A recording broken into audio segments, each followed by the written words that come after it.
How to activate Navy Federal Credit Card online. Hello everyone, I am Vishaka and welcome to our channel Create Login and Delete.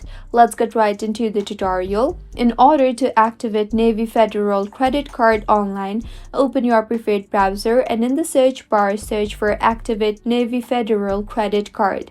You will see various links now. Tap on the first link that says Navy Federal Credit Union - Activate My Card.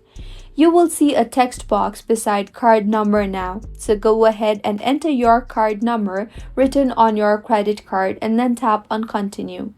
In the interface that you will be led to, enter the following details, that is expiration date month, expiration date year, and your 3-digit security code.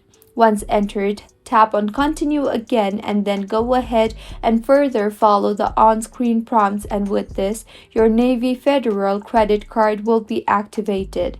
If you find this tutorial helpful, do subscribe to our channel. Thank you for staying with us until the end.